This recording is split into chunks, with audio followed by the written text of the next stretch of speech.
नमस्कार बच्चों, विद्या मंदिर हिंदी में आपका स्वागत है। बच्चों, आज मैं आपको संस्कृत गद्य भारती के प्रथम पाठ कवि कुलगुरु कालिदास इस पाठ का सारांश बताने जा रही हूँ। बच्चों, कालिदास एक अत्यंत महान कवि थे। वह केवल भारत के कवियों में ही नहीं अपितु विश्व के सभी कवियों में बहुत ही श्रेष्ठ कवि हैं। कवि कुल गुरु कालिदास जी कवियों के कुल के गुरु कहा जाते थे।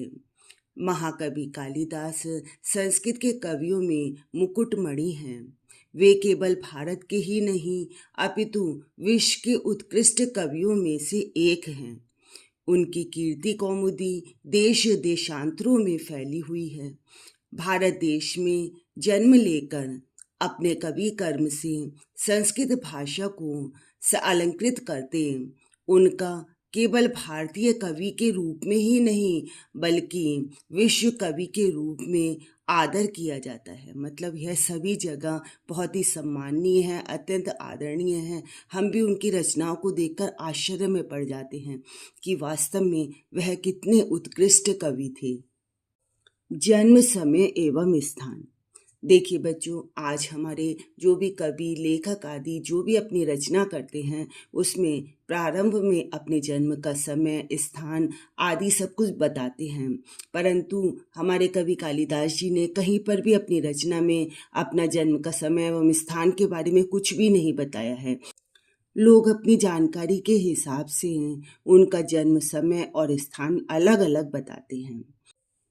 सरस्वती देवी के आभूषण।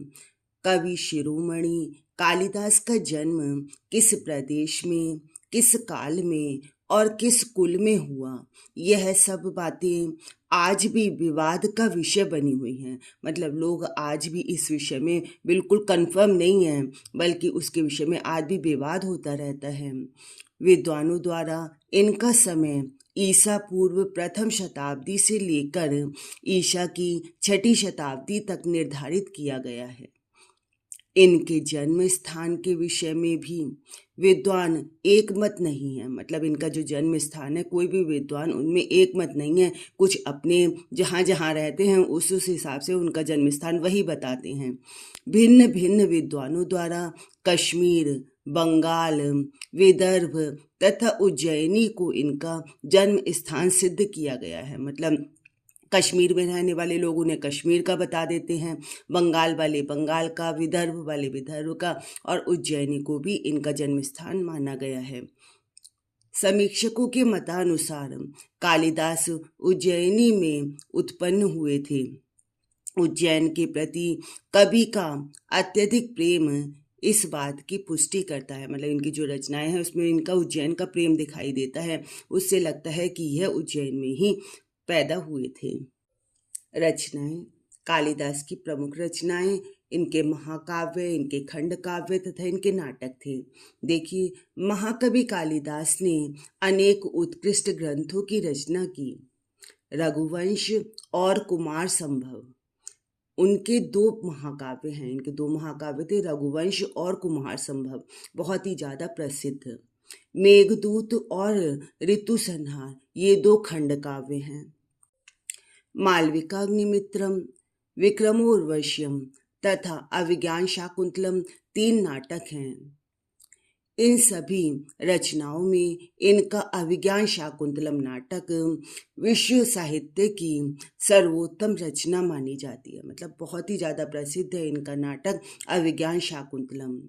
इसके विषय में यह सूक्ति प्रचलित है, काव्येषु नाटकम रम्यम तत्र रम्या शकुंतला। काव्य सौंदर्य।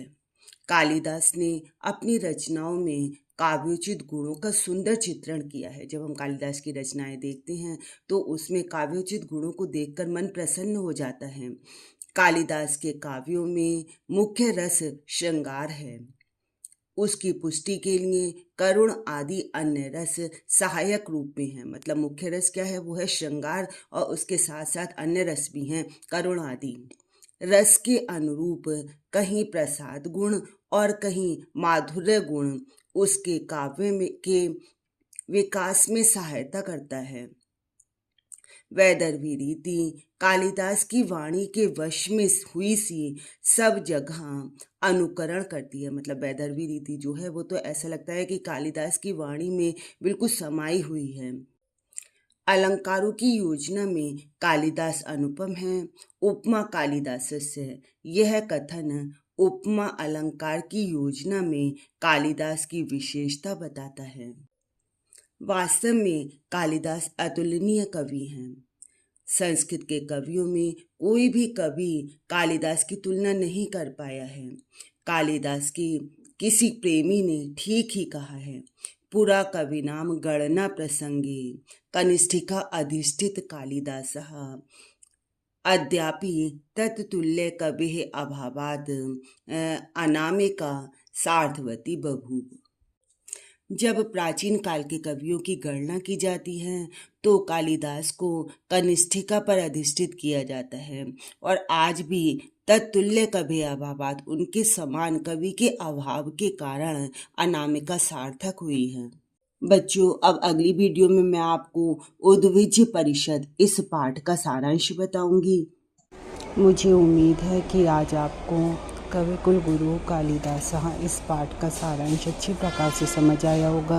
आप मेरी वीडियोस देखते रहिए, लाइक और शेयर करते रहिए। यदि आपने मेरे चैनल को सब्सक्राइब नहीं किया है तो सब्सक्राइब भी अवश्य कीजिए। धन्यवाद।